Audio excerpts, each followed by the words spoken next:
During the lockdown, a lot of things have changed. We are spending a lot more time with our family. But there are so many people, unfortunately, who would rather not be in those four walls, within those four walls, with their family. Do you know that in Canada, signal for help, which means if you raise your hand, put your thumb inside, and you fold your wrist. And if you do the signal, you give the signal to anybody you're having a video chat with, it means you are reaching out for help against domestic violence. In France, Mark 19 is the new code word. Any woman who goes out shopping can just whisper those words in front of a shopkeeper and she'll get help. In Italy, they have had to launch a new website where the victim of domestic violence can just send a message of SOS without having to use the phone call. In Australia, 78% increases there in the Google search of help against domestic violence. Closer home, more than 50 helpline numbers for help against domestic violence has been launched in the last 4 months. More than 50 helpline numbers. Even National Commission of Women has come up with a helpline number.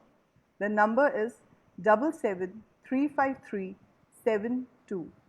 7735372. All of this in the last 4 months. Do you know why? In India, there is a 10-year high in the cases of domestic violence. इसका मतलब बहुत simple है. पिछले 10 सालों में उतने cases नहीं आए हैं जितने पिछले 4 महीनों में आए हैं. एक्सक्यूज कुछ भी हो सकता है. Frustration, lack of going out, losing out a job. लेकिन इसकी जस्टिफिकेशन कुछ भी नहीं. एंड अगर आपको लगता है that this is something that happens only with the underprivileged, you are wrong. Way back in 2008, I myself have been reached out by my colleague. And mind you, I was working in an advertising agency. The woman I'm talking about, of course, I will not name her, was a very confident person. And we never got to know that she was going through hell in her house. At 7:30 in the morning, she rang us up and she said, I've had enough. Maybe the person will kill me. Please rescue me. I call myself educated. I had no clue how to help her. I immediately called up a friend who was an advocate. There was another senior, she had reached out to her, and 3 of us headed to her house. We immediately asked her to pack up her bags and we wanted her to leave with us. Her in-laws, understandably, they were very upset, and in fact, her mother-in-law even fainted. But what stayed with me was what her mother-in-law and father-in-law said to us that day. They said, बेटा husband wife के बीच में ये सब चलता रहता है. It's okay. It's not okay. It is never okay. Husband wife के बीच में सिर्फ एक अच्छा relationship, एक healthy relationship होना चाहिए जिसमें दोनों एक समान, बिल्कुल एक ही जैसे लोग माने जाएं.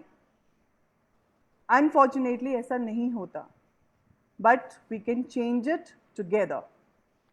Hello and welcome to your own talk show on Ketchup Moms. This is our 8th episode. And today we are going to talk about the laws against domestic violence in India and also how we can reach out for help and how we can help these victims. Yeah, so today we have in our panel 3 wonderful ladies.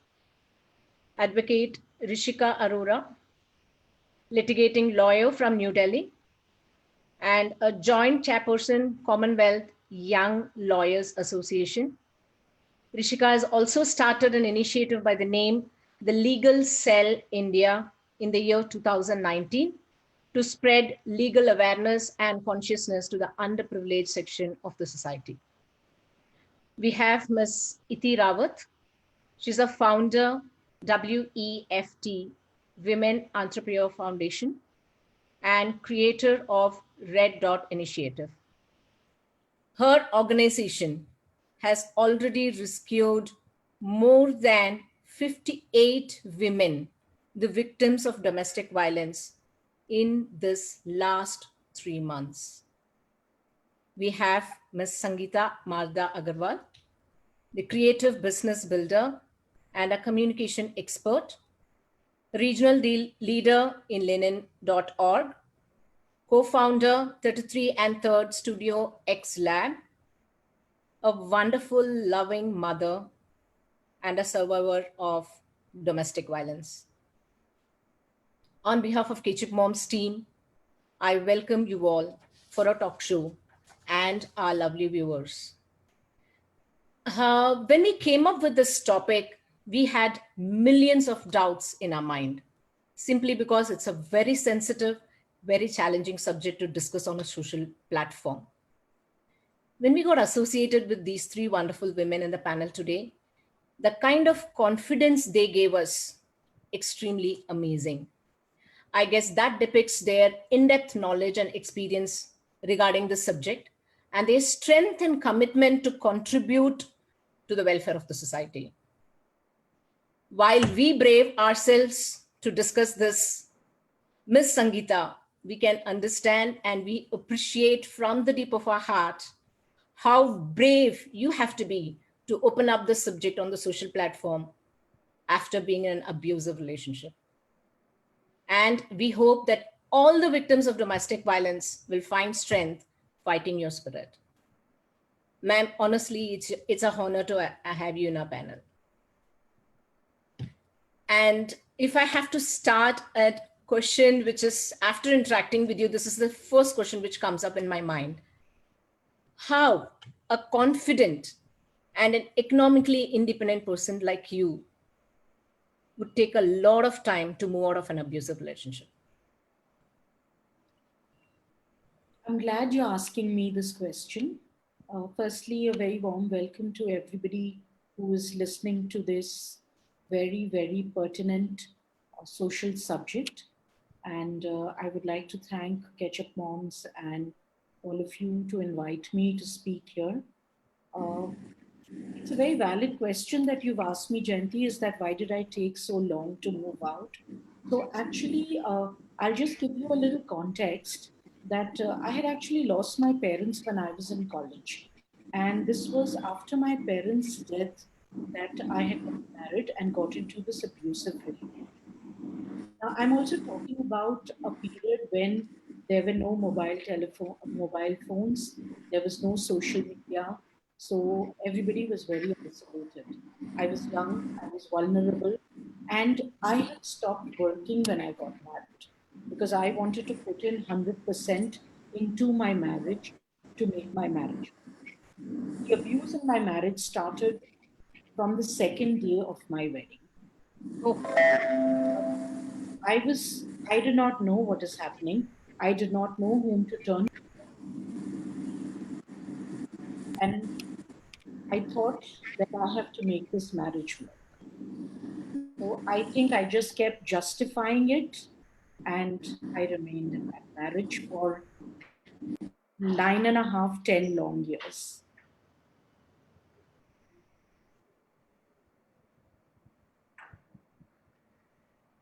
So, honestly, we do understand that walking out of a relationship is very hard, especially when one does feel that there's so much that we have invested in it.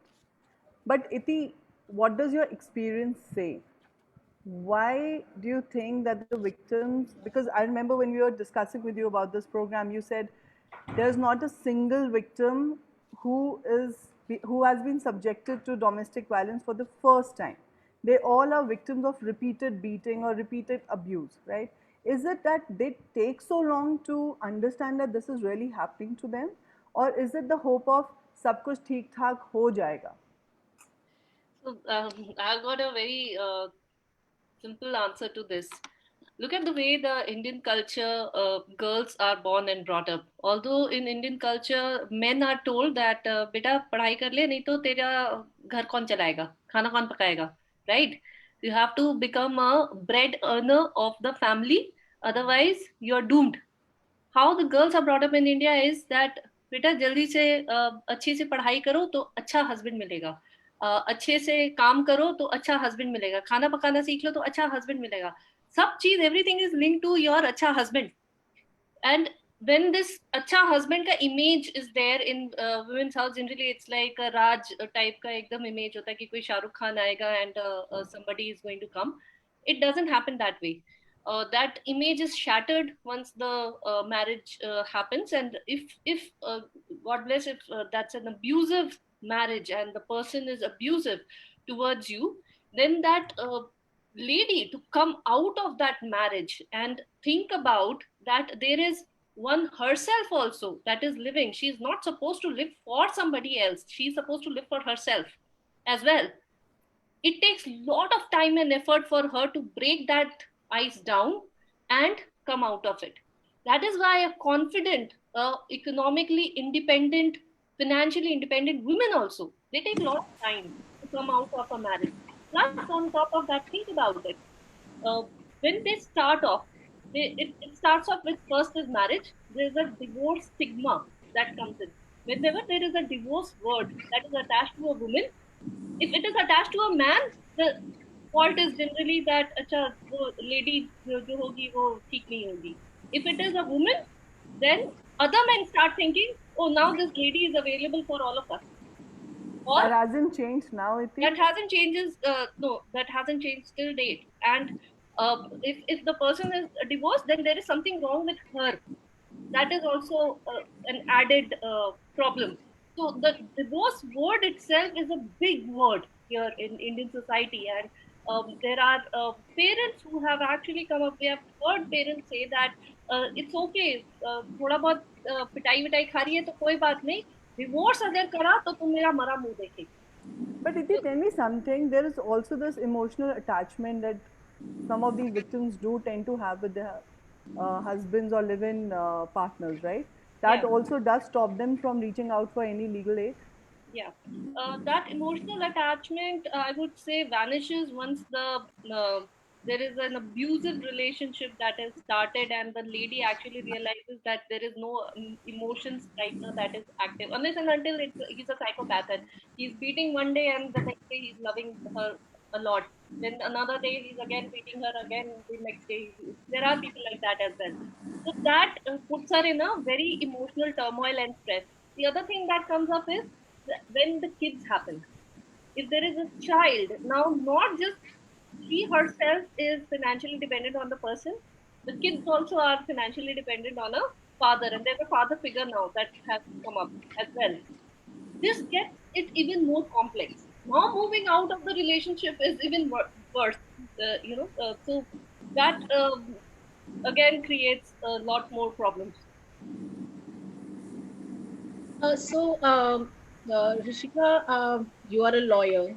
So isn't this domestic violence in all terms very illegal in the eyes of the laws? Thank you, Jayanti ji, for the question. Thank you for calling me to this platform. Well, it is. Under the Domestic Violence Act of 2005, it is a punishable offense. But as Iti ji has already mentioned, that the problem is that women do not voice it out. They do not come out to actually address the problem that there is an issue of domestic violence. Now, what is domestic violence? Domestic violence is when a person aggrieved by the respondent or the husband or the relatives or anybody in the family who is living with that man in a domestic relation, in a shared household, is facing any sort of abuse. Abuse can be sexual, it can be mental, it can be physical, it can be emotional or economic abuse. All these elements do fall under the Domestic Violence Act, and it is punishable under law for violating the act or putting any women to an abuse of or under this particular act. So it is punishable, which the punishment is of course under IPC, not under Domestic Violence Act, but there is an act protecting women against domestic violence. Okay, so so there's Actually, so like right now we are getting educated about this, and I'm sure so many people wouldn't know about it. And I'm sure Sangeeta ma'am, when you started out way back, and this is way back, and you know, because you didn't even have your parents there, I'm sure you know that support system was not there. What were the kind of hurdles that you faced when you first decided to go take this legal course?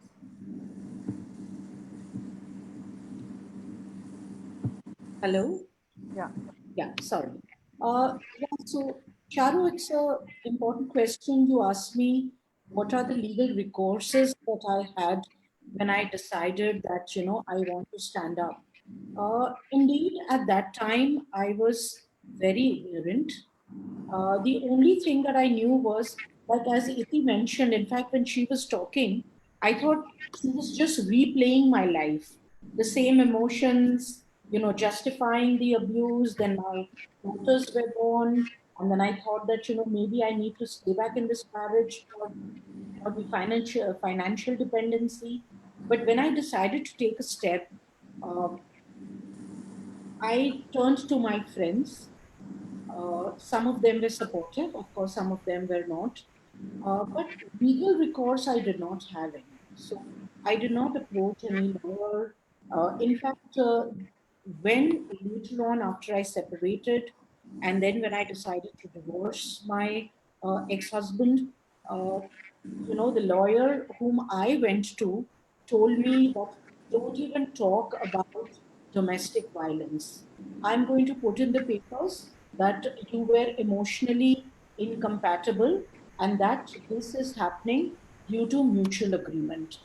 So, in spite of the fact that I had two daughters, I had walked out alone, I was completely fending for them, and my husband was a very rich man, but still, I received not a single paisa in alimony.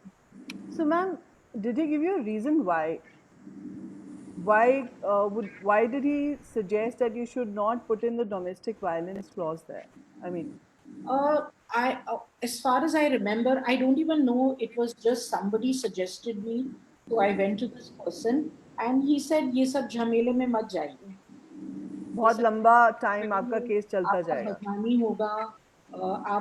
मैं आपका mutual agreement करवा देता हूँ और that's it." So, after listening to Ms. Sangeeta, there is this like there is always or there will be a dilemma in our mind, in any victim's mind, as to where to begin. So, Iti, how does your organization like fill this gap here? First of all, they have to reach out, they have to open up. We know that these are the cases that are coming to us, but when I was talking to Ms. Rekha Sharma ji, who's the chairperson of National Council of Women, who has been working on domestic violence for a very, very long time, she was talking about that 98% of the cases do not get reported at all. And that is the reason probably we are getting the reports also so late after 10 years, 12 years of abuse. Then the ladies are opening up to the torture that they are going through. So first thing first is open up and accept that there has to be an action when you put a complaint to us. So many times that has happened that people call me, they talk to me about that what all they have gone through, and as soon as they say that okay, I'm going ahead and putting a report on the police and they are going to come and help you and rescue you, or probably make an arrest if there is the problem is pretty serious and the case is pretty serious. As soon as the police word is heard, they run away. They say, no, no, no, no, no police. You can help, then you help me. But how will I help you over the phone? You tell me that. There has to be some action that needs to be taken so that this can be put to rest and this can be put to end. So first thing first is rescuing of the victims. So we have rescued victims who have gone through horrible tortures also. I mean, with broken skull, broken hands, broken legs, and things like that. Also, we have rescued victims. With kids getting hurt. When the kid has got hurt, that is when the mother actually comes out and say that no, that now it's enough. There has to be trigger for women to come out and report to us. But don't find for that and wait for that trigger to happen. Just support it. If there is something which is wrong happening with you, even if it is emotional and psychological abuse, please do report to us. Once that happens, we will rescue you. We also provide you mental health support. When I say mental health support, that means you will be going through a lot of stress. We understand that, and that's understandable. There is a therapist who will be speaking to you and who will talk with you that what exactly you have gone through. Probably she would have just told us 50% of the things, and there's more to the iceberg. So we talk further to her and try to understand. That is when actually we realized that the cases that were coming to us, 38% of them had marital rapes also, which are not getting reported at all. Because So, when we get, sorry, Dee, I'm just interrupting there. yeah. But Rishika, this is somewhere, where two questions actually crossed my mind. The first question is, like Iti said, she cannot help a victim till the time some legal action is taken, right? So, as an advocate, what is your suggestion? Like, if I'm a victim and I come to you, what is the first legal action that I need to take? You know, so in this kind of a situation where a person is actually facing domestic violence, so there are two people, like, who can actually approach the authorities. One, the person who is facing domestic violence, she herself can approach the authorities, or any onlooker. Like, if there is a neighbor who's observing domestic violence, or they feel that, there is something wrong that is happening in the house next door, and they can approach the authorities. So there are a lot of ways that you can actually, reach out for help, I would say. One, there are women helpline numbers. We all know 1098 is a very, it is a very widespread, and every woman should know about this helpline number, be it any sort of abuse, small, big, eve teasing, anything. We need to be very aware about it, that there is a helpline number by the government given, where you would be, there will be protection officers you will get connected to those protection officers, and immediately they will follow up on any sort of wrong that is happening against that woman. 1098 is one. Of course, the second thing, Itiji has already mentioned that No, you 90, have to I reach think, out is to. the child helpline number. No, it's also 1081 is the women police station number Yeah. across, and 181 is the national domestic, is the national helpline number Yeah. against domestic violence. Correct. So, yeah. yes, you can call 1081 or you can call 181. Yeah, 1098 also responds to your queries in reference to any sort of violence that you're facing. It is for But women. Rishika, once I've reached out, then as in, what is the first legal step? Would it be launching an FIR? Yeah, so once you reach out the file, they write a complaint. Okay. So if they get a complaint, so in case you are reaching out to a protection officer, the first step usually they do is try to mutually get the issue resolved. If not, then it goes to the magistrate. It ultimately goes to the court, where you can get the restraining order, you can get order for maintenance and other. Obviously, you are facing abuse, and based on the facts and what the complaint is, the magistrate passes an appropriate order for your protection. Okay. And Step the is set. sure. Sorry. And the other thing is also that, as Iti just said, 38% victims have gone through marital rape and they would never talk about it. Because, anyway, sex is such a big taboo in a place like India, right, where we have such a great population. Right. So, tell me, what is the latest legal standing when it comes to the marital rape? So, as marital rape, of course, it is a social taboo, as everyone knows that. So, there is no But is it provision per se. punishable? It is punishable under Domestic Violence Act only as a sexual abuse. You can reach out to court. It can be under sexual abuse. So when you talk about marital rape, you cannot really term only marital rape, or there is no provision as such protecting just women under marital rape per se. But sexual abuse, because Domestic Violence Act is such a the scope is so wide that you can actually approach the court if you are facing any sort of sexual violence. That is when that is the category. One of the categories of sexual violence is marital rape also. So you can approach the court so as to say that there has been unjust there is marital rape happening or sexual abuse happening to me, and then the court takes the proceeding further. That is another ground. Sangeeta ma'am, you have two daughters and you withstood the abusive relationship maybe thinking about their future. But when you took a stand and you walked out with both the kids, what kind of a support you got, and like how did you manage the whole thing? See, the first support that I seeked was from within myself because it was a decision that I had to take myself. Somewhere after 5 years of abuse, I had then started reworking because I had stopped working once when I had got married. Once when I started reworking, there was a financial independence that started. I started experiencing that.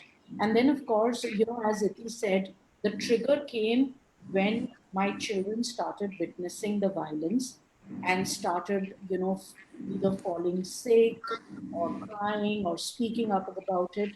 That's when I decided I had to walk out. The help that I got was essentially from friends, to whom I had reached out to. I mean, if you're talking about any legal help, no, I did not get. I did not get, there was no social organization also that I had reached out to, if that answers your question. But of Okay, course, so again, I'll come back to you, uh, Rishika. You know, I have known cases where the women have been driven out of their house, say in the night, and they've been forced to leave their kids back. Or the circumstances were such that she had to step out and the kids were left with the father, right?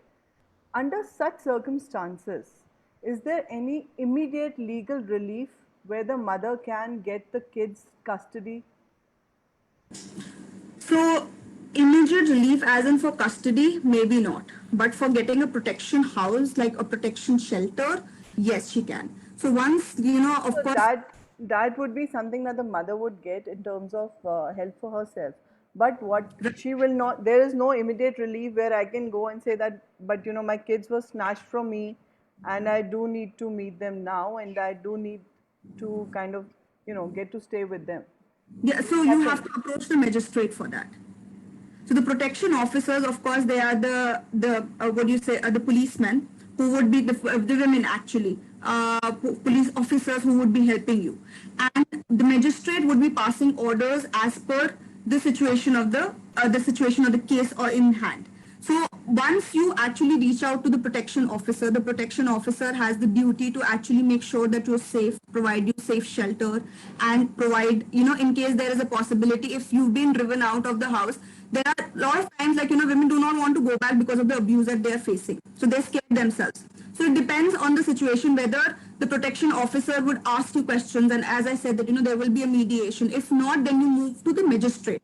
So the magistrate then has the power to, issue restraining orders against the respondent or the husband, and also other orders for maintenance, or like, to give you shelter back in home also. So these But are the, Rishika, coming back to the yes, kids, if we again come back to the kids, right? right. I've heard Sangeeta ma'am also say the same, and I heard Iti also that most of the times the trigger is always kids. Once the abuse comes down to the kids, whether it is physical, mental, or whether it is, they're not provided monetary help, or they're not sent in for good education, is when the mothers really take the call and they say, this is it, we are walking out, right? Supposing the kid is being tortured, Right. abused, can the mother, on behalf of the child, file the case? Yes, as a natural guardian, she can. She's a natural guardian of the child, so of course she can, and she can move to the police, or she can move to the magistrate directly. Also, file an application to the magistrate and seek protection for the child as well as for herself. So ironically, if you look at it, Iti, बच्चों के अलावा another reason why women withstand or take this abusive relationship is love marriage. They get to the feeling that I have chosen this relationship and so I need to carry on. And sometimes even when they go talk this to their parents, the parents also sometimes they do tell that ये तुम्हारा choice है, तुम संभाल दो, तुम देख लेना. And they do not maybe give the kind of the support what she wants even from her own parents' side. So when she is left alone like this, and she is in such a dilemma situation that she knew that the love marriage and she got stuck in this relationship, but right now she wants to move out of it. So in such cases, when they come to you, so how do you handle these? Tell you very frankly, we don't have any data on that, whether they have got into a love marriage or an arranged marriage. But we never came across such a case that there was a love marriage specifically, and then she's left in a dilemma because there's no parent support that is there. Parent supports are there, even though it is a love or arrange or love and arranged marriage, doesn't matter.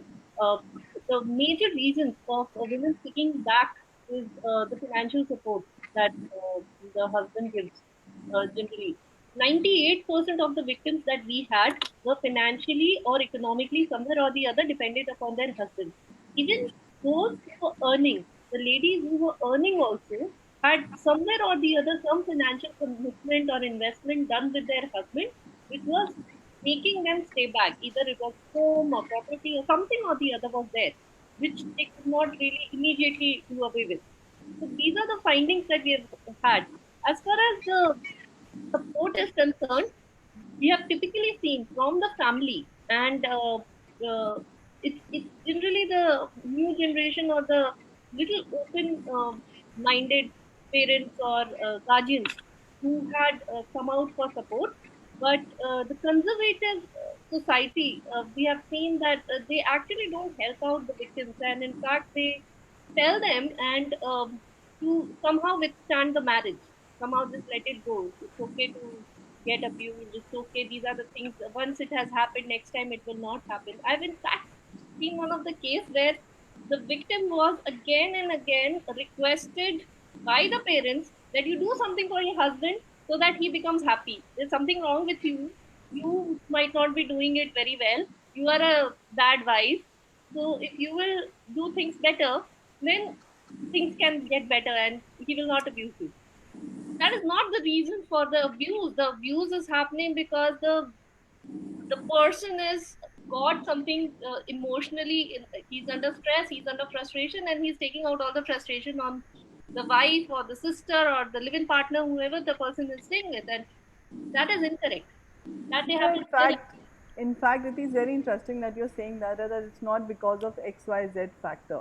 Because if you think about it, I mean, I remember reading this in the newspaper. It said a man in India broke the back of his wife Yeah. because she won the game of online Ludo from him. I mean, that cannot be I mean, of course, no reason is good enough to beat up, but this reason, it is ridiculous. Yeah. And then this does send us back to the conservative thinking, or the, how कि बस ऐसे चलता आया है, ऐसे ही चलता आएगा, which is sadly something that is still there. Like, I know for sure, and I'm sure that even you come across cases like that. I know, Rishika, if you are dealing with any case which is related to domestic violence, which includes the demand of dowry, because I believe dowry is illegal, right? Asking for dowry is illegal. Yes. So, dowry has been, it was declared as asking for dowry illegal in the year 1961 with the Dowry Prohibition Act. It has been illegal since then, but still, the exception comes in when you are giving a gift during the time when you're getting married. So that is the exception that comes in, and that is where it is. That is I think one of the reasons why it has been prolonged. It is because the traditional way of marrying was always like giving dowry at the time of marriage. Even if asking has become it has become prohibited, but yes, the other way people take it along is that it is a gift, it is not a dowry. But yes, forceful asking for dowry, it is punishable under law, and you can be in prison for a period of 5 years or more also. And that is if you report it. Yes, that is in case it is reported. That is the most important step in any, I think, for anyone to, raise a voice is the first and the most important step to have a protection, or to safeguard their rights. Until unless you don't, you will not move. There cannot be recourse for you to actually like, you know, be at a safe place than what you were before. If you look at it with Miss Sangeeta, she married a very rich man, and still he had to torture her for the dowry. So Miss Sangeeta, like, what is this excuse? Is this asking for a dowry was an excuse to, abuse you, or what was this right he was taking it on? What is this torture he gave you? Sorry. Yeah, Jayanti, now that I am more matured and I understand life better, and I also understand human behavior. So the problem with my ex-husband was that he was a psychopath. Otherwise, no human being can beat another human being every night and then change and become. It was Mr. Jekyll and Hyde. You know, when the sun shone, he was absolutely fine.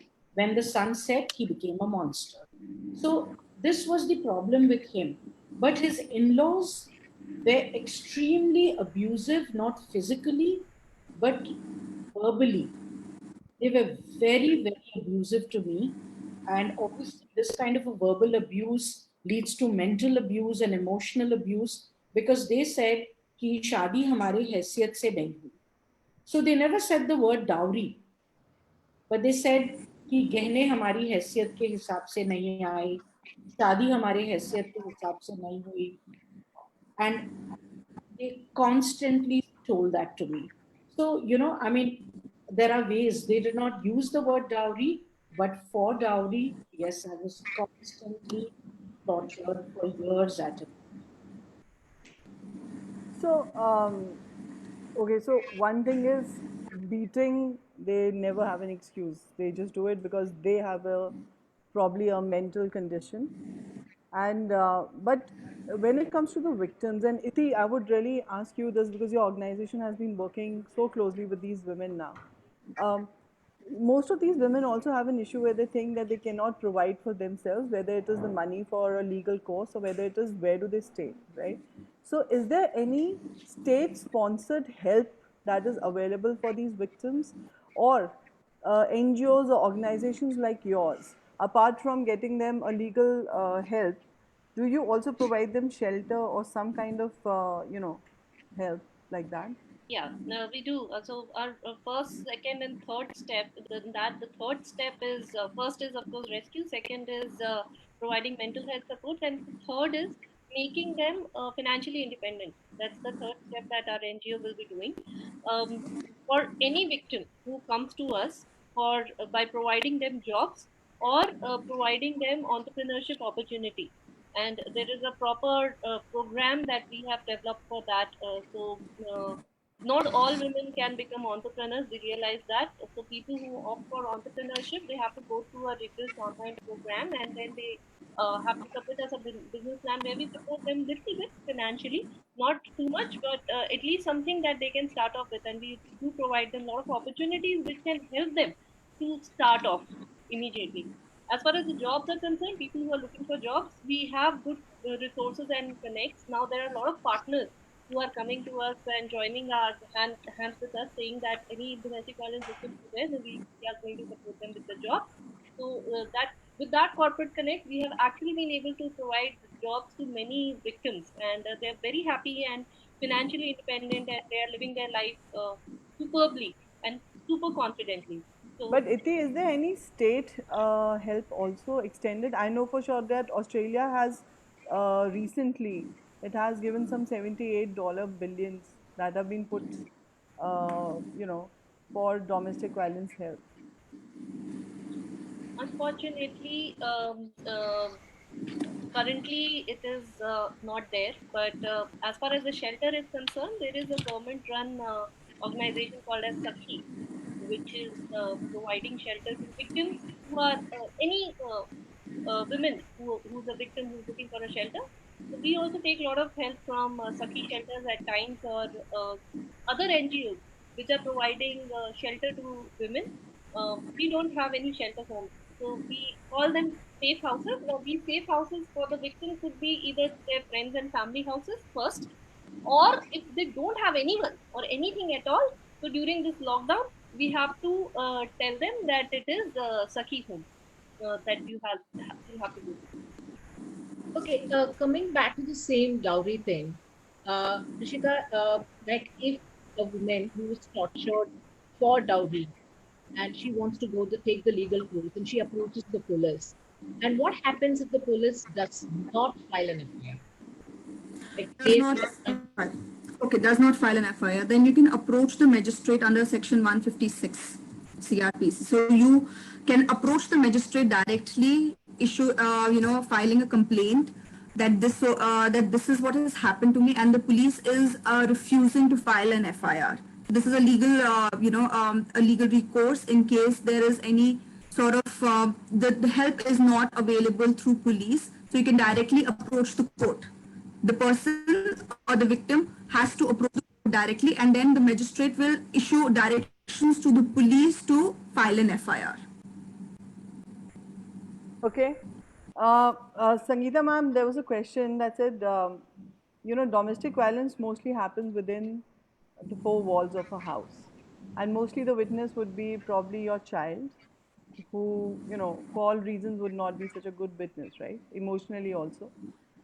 Is it, or did you face that, the hassle where it becomes very difficult to prove that domestic violence has taken place? Absolutely, because this is a subject that everybody wants to push under the carpet.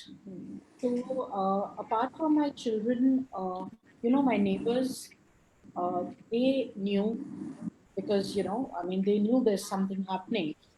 Uh, they were very nice. They would take my children in and they would say, बच्चे को यहाँ रहने दो, यहाँ खेलने दो. But they did not want to speak about the fact that there was something wrong in this house. So one night I do remember when things went completely out of control. So, my neighbors came, but the maximum they did was they tried to counsel. But nobody said that, okay, we'll go to the police station with you.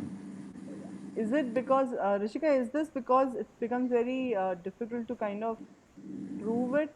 Nobody wants to come forward. Is proving domestic violence difficult? Let me put it that way.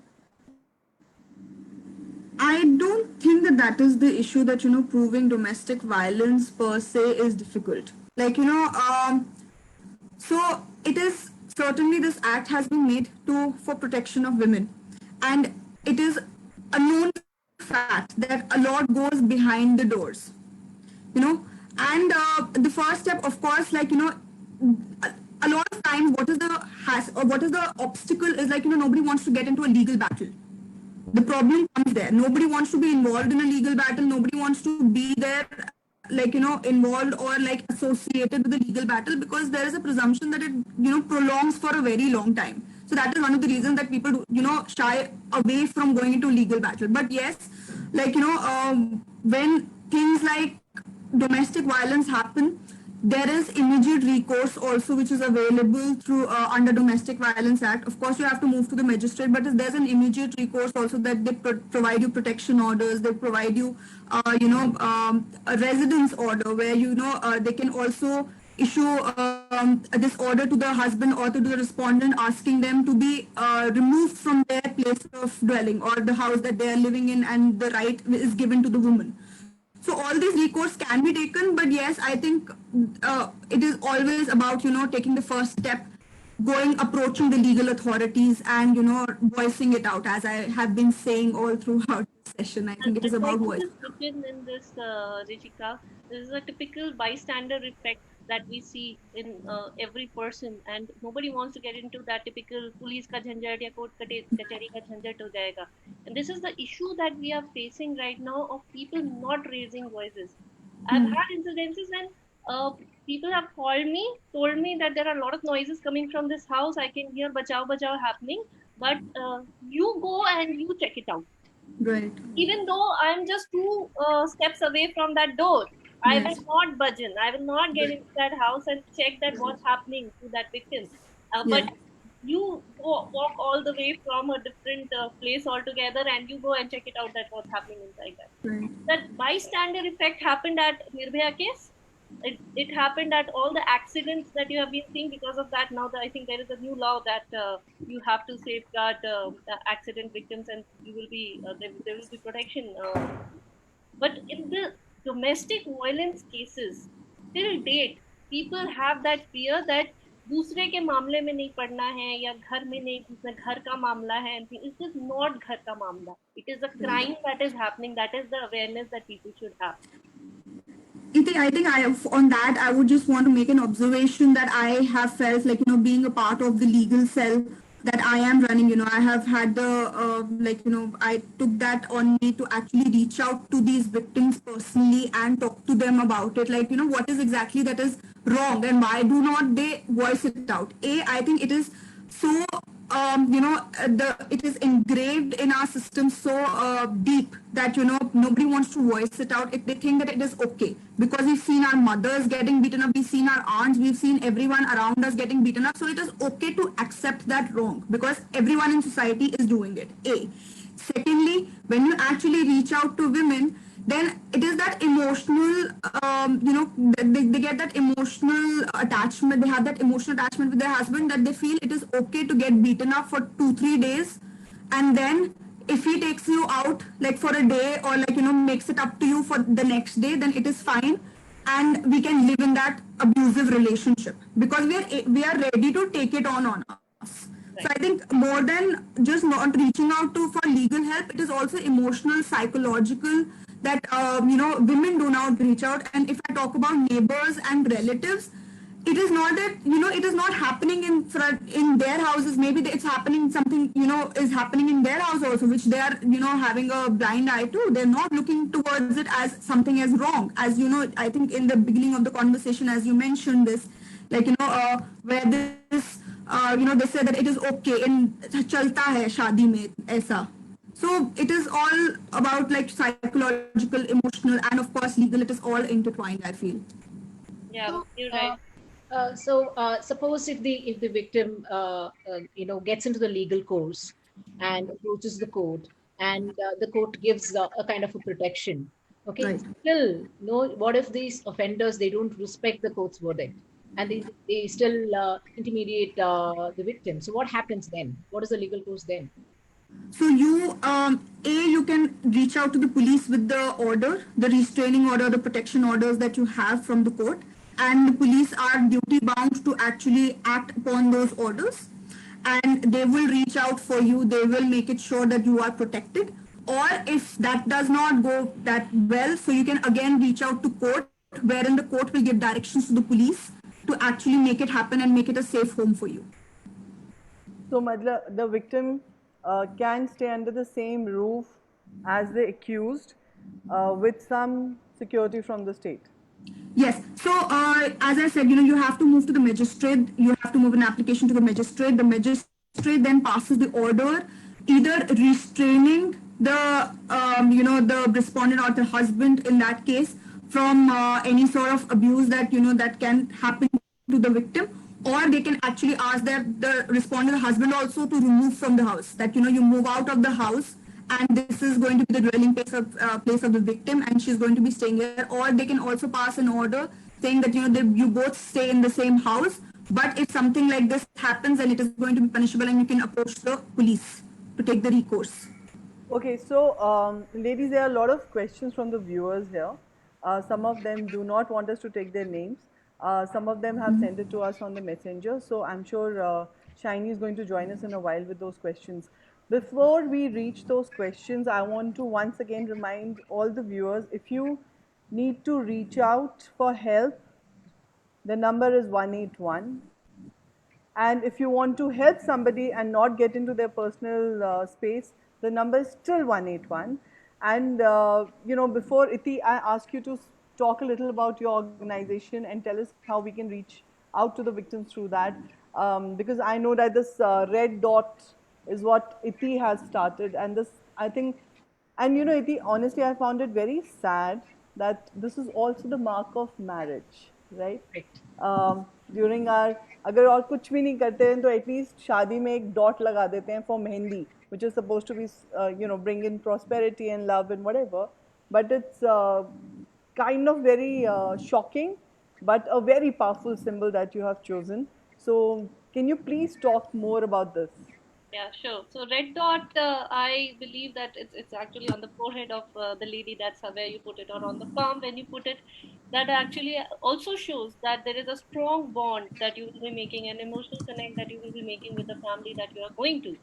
But this strong bond and the emotional connect gets broken when the dreams get shattered, when you are going to somebody's house and you are not treated the same way that you are expected to be. So this is also a symbol of hope, a confidence that a lady should carry with herself when she is going to another house, or even if in her house also. A red dot on the palm was chosen specifically, as you mentioned in the beginning of the webinar, that there are different countries who have chosen different symbols. India does not have a single number, like 181 is the number that you're talking about, but that has been handling many other cases as well, apart from this domestic violence, which is just part of it. Specifically for proving that you're a domestic violence victim, we needed a something which doesn't have a language, because India is full of different languages and it is happening across strata, across economic thing. And that's where this red dot came into our mind when we said that let's make that this a domestic violence symbol, which is without any word. You can just reach out to any person with this red dot on your palm, and it says that you're a domestic violence victim, and that person should not be a bystander. Repeat, all you need to do is just reach out to us. We have an email ID called as reftinfo@gmail.com. We also have got a WhatsApp as well as call number, which is 9686 119822. So these numbers, email, if you can reach out to us, we would provide you with help within 24 hours. Within 24 hours, somebody is going to reach out to you and provide the right help and support that you need, which is currently not there. Even if you look at different states, there are different numbers that are existing as women helpline numbers. Imagine the state of a victim at a certain point of time. She's getting beaten up and she wants to call up. She gets a phone and she's got no clue where to call up. Like Sangeeta was mentioning, she had no clue where to call up, even though numbers were still there during her time also. So this is something that we are right now promoting and talking about and trying to standardize it so that everyone can reach out with one single number, one single dot on the hand, and one single email, and they get help immediately. That is also very important. Uh, National Council Women also, they are doing some amazing job, and I must applaud them for what all they have done. But their help also reaches out generally in between 2 to 7 days. It takes that much time for somebody at that kind of a government body working, right? Uh, so we need NGOs like ours, which is there for immediate support, because nobody is going to wait for 24 hours. Within 24 hours, so many things happen, right? Correct. So that's why we have come up with this plan, and we thought that it's important and it's necessary, and it is showing its results. The numbers Yes. shows that it was required and needed very Thank badly. you, Iti. In fact, we are going. We have already shared the numbers, the email, and you can reach out to Iti with that. And somewhere I also feel I wish that the National Commission for Women Helpline. I wish it was more simple. The number. I wish it was just something like 0084 or 00888 instead of a number like 77353372. That's actually a WhatsApp number that you can reach out to, but Yeah, even but when I you wish the reach out to WhatsApp them, number was also something very simple, exactly. because Yeah. that's what you like, if you are in trouble, you remember 100. To remember such a long word, I mean, anyways, but that's a separate story, but good that we can reach out. Also, I know for Best way sure that, actually for them is that if you can put an online complaint. Once you put an online complaint, the action gets done immediately. That's my suggestion to viewers. If you are a domestic violence victim, go online and register your complaint to NCW. yes, because somebody might be listening to what you're saying, but I think it is much easier to just pass on a message to somebody. And don't forget this red symbol that you can wear and take it out. And for others who are not victims, if you see that red dot on somebody's palm, please reach out to that person in some way, and please reach out to ITI or to some other NGO who can help them. At the same point, and I'm very impressed with this, Rishika, because you are a very young person right now, and but to think of that you want to reach out to these women, and you've started this the legal cell in Delhi, and I think it's just a 1-year-old thing right now, right? And it is for the Yes. underprivileged people. So please talk about it, and how can people reach out to you? So I started this initiative keeping in mind my vision or my dream of actually making everyone legally aware and conscious about their rights, legal rights. So we started holding awareness camps, and we started reaching out to underprivileged people, and on our own. And we used to have their camps, and we used to give them lectures rather than and sessions on what their legal rights are and how they can actually be protected, and what they need to do in case there is something happens that violates their legal rights. So we started reaching out to them, and in the process, of course, we started a national legal helpline number also, which is 6389280175. And so a lot of people reached out to us through that legal helpline number. And other than that, of course, you can write to me directly. My email ID is arora.rishika@outlook.com. So a lot of requests that I get are through emails, because I personally believe that the underprivileged might not know how to reach out to you, but there is always somebody there helping them out to make them understand that there is help available to you, and this is how you can proceed. So a lot of times, when somebody's domestic help or anybody they know who's working for them or their staff is getting, their legal rights are getting violated, not just domestic violence, but any other legal right is getting violated. So they would know, to reach out through this email ID, or they would call on the legal helpline number. Okay, thank you so much. And again, we have shared Rishika's contact number and email also. Also, to make it very simple for all of you audiences, you can also send a mail on ketchupmoms@gmail.com, and we'll be more than happy to connect you to any of the three panelists here. Um, Sangeeta ma'am, at this point, I think it's very important, you sitting here and seeing you as such a confident person. And I know now that you are a female entrepreneur, you have your own empire there, and you are happily married second time now. And so you being here right now, you're giving hope to so many people. And I know that first step is always difficult, but what is that thing that you want to leave these people with, that advice?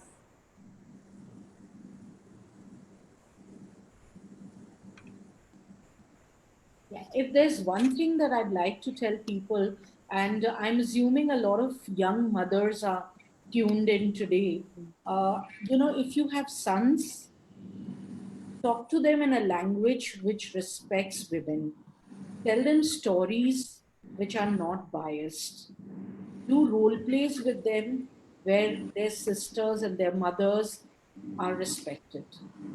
And if you have a girl child, empower her from it. Always tell her that she has to stand up for herself and she has to believe in herself. So these are the two things that I would like to say. And I'm a very proud mother of two extremely confident female, uh, they are young girls now, they're young ladies now. They had to go through the brunt of my abusive marriage. But I think they also, as empowered young women, want to spread this message. So, women, as women, we need to empower others, and women need to empower their girls. Thank you, We are ma'am. so proud of you, Sangeeta. I heard you for the first time, and I feel very emotionally connected to you, and it's amazing. And we need more women like you for sure. Thank you so much, Iti. And also, I'm taking home that it is good to have daughters who are thick skinned, confident in their own skin, rebels, somebody who's very bold, and somebody who's not going to come to you and say, chai le lijiye, and you know, of course, it's nice if they want to give that. I don't mind my daughter making tea for me, but that's not her job. That is something she would do out of love. Absolutely. Very true. So we, And sorry. we have Shiny Sachdeva, who's going to be the viewer's voice today. And she has come up with a lot of viewers' questions. Shiny, you should take it. Hello, ma'am. Hello, everyone here. Sure. So I'm here with the US questions. So we have lined up with some 5 questions. So Miss Shefali Chadda says, if a woman has been forced to write a letter on a stamp paper with the commitment that she will obey all her husband's and in-laws' commands and instructions, else she will be thrown out of the house. Rishika, please, does such a paper hold any value in the court of law? Actually not. So to be very honest, when the judges are also looking at the evidence, they would look at the substance or the matter that is in the, like, you know, in the letter. Just by saying that you should be away, I think we have a very different image of what the courts actually consider as evidence. Now, I'm going to give you a very simple example. Even in time of a sale deed, I would say, if there is no consideration being paid, that is a very questionable evidence whether actually the sale happened or not happened. So if you are writing a letter where the lines are that you need to obey, I think the first impression the judge would be like, you know, there will be a suo motu action against the in-laws only. Like, you know, holding it like, you know, what kind of a letter did you make her sign? So it is not. So please, if there is something like this, I would really suggest to the viewer who is listening to it and who's come up with it, if you know somebody or this is happening, please reach out for legal help. Don't be afraid. Please reach out for legal help, and you know, we are all here for you. So, Ms. Shefali, I think your question is answered well. So there's one Miss Aisha Wani. She says, I've been forced to have a baby while I want to be mentally and financially ready. They lock me in a room with no food. Can an organization like yours help me out with this? Iti, this question is for you. Please immediately reach out to us. Give us your address, PIN code number, phone number. That's about it. That's all what we need. And definitely we would immediately rescue you. Immediately you would be given a right place. Financial health support, mental health support, everything will be provided to you. Aisha, your all the numbers and the email address would be in the comment section. So please reach out for help. So Miss Monisha Tanna says, this is a question for Miss Sangeeta. So she says, आपकी story तो काफी inspiring है, पर reality में मेरी जैसी housewife को 3 बच्चों के साथ मैरिज से निकल पाना बहुत मुश्किल है. मुझे सबसे पहले क्या करना पड़ेगा या क्या करना चाहिए? So सबसे पहले you have to believe in yourself, because मेरी situation भी आपके जैसी ही थी. I had 2 girl children. I had no parents. I had also practically nowhere to go. I'm also talking about a world जहाँ पे social media से I couldn't reach out to friends. But the day I started believing in myself that I will change it for myself, it can be done. And if I feel someone can do it, anybody can do it. Just believe in yourself and go out. And then ask for help. You know, there are people like Iti, there are people like Rishika. So just reach out. मैंने गलती ये की कि I didn't reach out. Maybe I didn't know whom to reach out. But today, because of the internet, you know, you have the, you know where to reach out. और आपके सामने तो ये 2 बैठी हैं अभी. Yeah, reach out. Can I just pitch in for Reach this? out. Whoever has written this, please एक बात ध्यान रखिएगा कि आप इंस्पिरेशन लीजिए. एट द सेम टाइम ये याद रखिए कि कल को आप फाइनेंशियली इंडिपेंडेंट नहीं भी होंगी, 4 रोटी कम खाएंगी, शायद छोटे घर में रहेंगी, शायद इज्जत से तो रहेंगी. ये बहुत जरूरी है. तो इज्जत अपनी सबसे ऊपर रहती है देन, और वो खुशी वाली जिंदगी होगी. वो बहुत खुशी वाली जिंदगी होगी अगर आप अपने पैरों पे खड़े होकर और इज्जत से रहेंगी. तो अभी जैसे रह रही हैं वो मुश्किल वाली जिंदगी होगी. I agree. This again question is for Sangeeta and Iti. Miss Shonali Chatterjee has sent this. My husband is in Dubai in a live-in relationship. My in-laws are also well aware of it, and I stay with them in India. I feel deceived and disrespected. I am a teacher and I wonder whether I can give a respectful life to my kids. Should I move out or not? Though my in-laws are with me. Would you like me to answer this first? Yes, please. So I would say just listen to your inner voice. And if you feel that this man is not worth you, please move out. Please move out and live a life of dignity, respect. You will be happy you did that. So there's another question for. Sorry, Shiny, may I just add in here? Yeah, please. Having a living relationship with somebody else while you're still married, it's actually an offense and you can actually file for divorce. A. B. Even if you move and you file for a divorce, you will be given maintenance and the court is there to provide you with the financial expenses that will be required for you to have a life that is equivalent to your present standard of living. So you need to just reach out and you need to make up your mind what you want to do. One is an emotional factor, of course, which comes through the personal understanding and your personal being, whether you want to take the step or not. But under the legal recourse, you have a recourse to file a divorce just based on this ground. Correct. So Ms. Shonali, please reach out for help. It's important now. Move out of the relationship. There's another question for Ms. Iti. That is, Ms. Sharmila Kumar says, my husband is important and he is not ready to accept this. He is vehemently against adoption of a kid, fearing that our relatives will question. He and his family covered this up before marriage, and I'm mentally disturbed. What should I do? First of all, reach out for help. As far as the stress and mental health is concerned, you should also reach out and you should talk to your husband about it. That there are many people like this, and it is not an illness. It is not something which can put your manhood down or anything like that. You will still be a man. That's not, and you would be ultimately helping and supporting somebody's child. If you adopt, adoption is the most beautiful thing in this world that you can do right now. uh, it's a core thing, so you have to have that mutual agreement between both of you, and I think it's after all, at the end of the day, call, not your and your husband's call, not the society's call. Iti, I know that you also have one question for Rishika. Yeah. You can go ahead and ask that now. Sure. So, Rishika, I actually wanted to ask you because we were actually very disturbed with this numbers of 38% of marital rapes in domestic violence cases. So, I just wanted to check with you if somebody reports a domestic violence case as well as a marital rape both together. So, the abuser gets the same sentence as a domestic violence victim gets, or is there something else also, another IPC or another thing that gets added to it? Okay, as I mentioned in the session also that there is no specific provision protecting a woman from marital rape. It will come under domestic violence and sexual abuse under domestic violence. So they will ultimately have to go through that.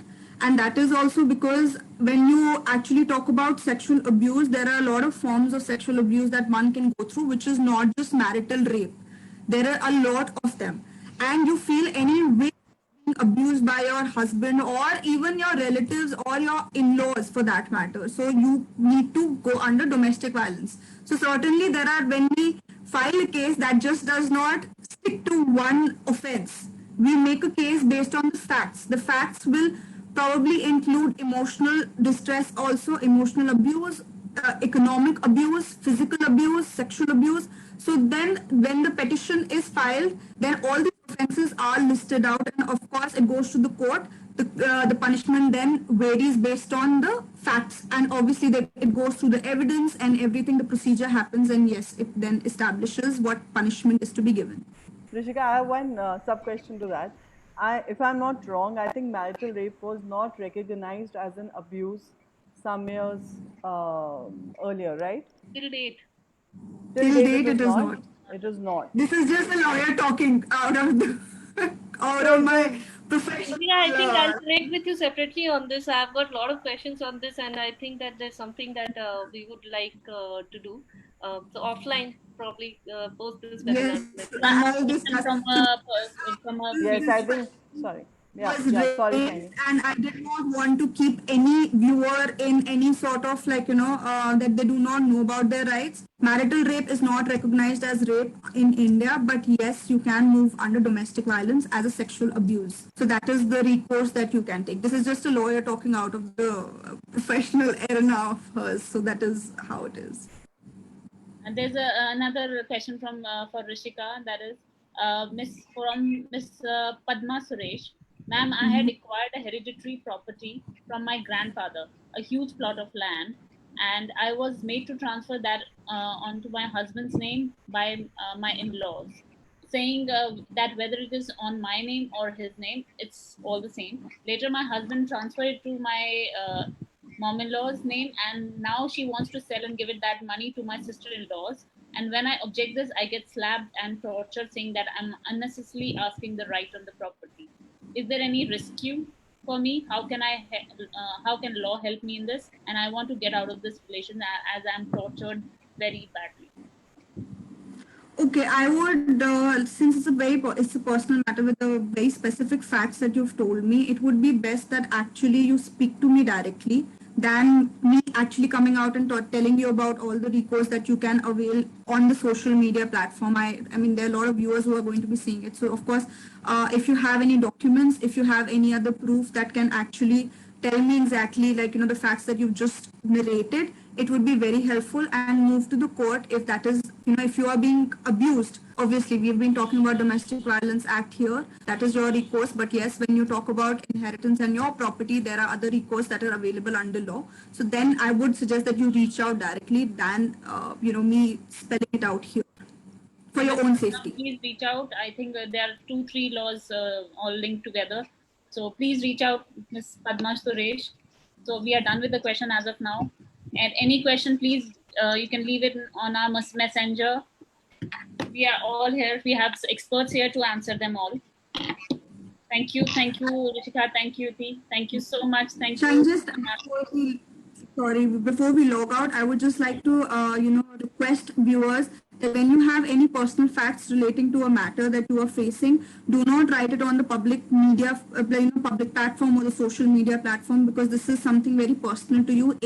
Secondly, it can be misused against you also. So for your own protection, send it in the messenger or write it to me on my email ID, which is arora.rishika@outlook.com, so that for your own safety, do not write it on the social media platform. That is the only request that I would like to make.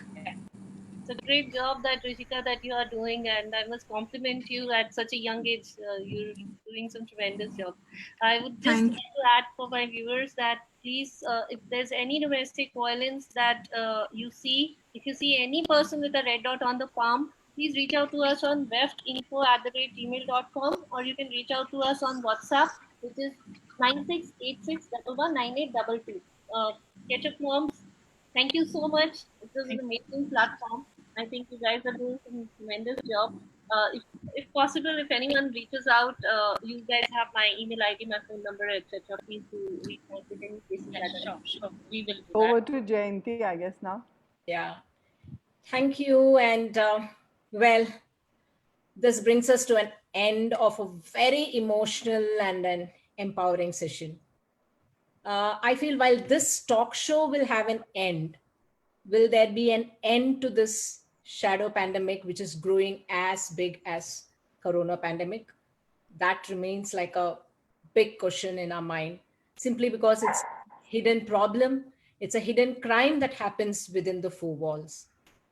But if today, if this talk show, if this moment can be a source for a beginning to stop and stand up for this abuse, I think we will feel blessed that we have made a small attempt to light up the dark life of a victim with a message that let's not tolerate and let us not let others tolerate this abuse. I would like to thank our panelists, Ms. Sangeeta Agarwal, Ms. Iti Rawat, and Ms. Rishika Arora for giving us such a valuable time, and all our viewers for taking part in our talk show. And before I say goodbye, just an information that next Saturday, we're going to come up with another talk show just exclusively for kids. It's about kids' gut health and nutrition.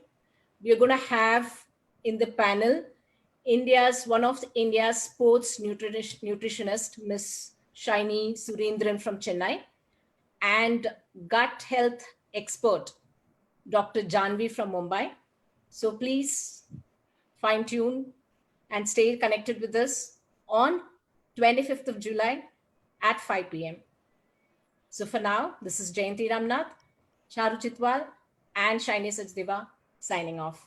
Goodbye, stay safe, and stay healthy. Bye. Thank you everyone for joining and thank you for calling us. Thank you so much.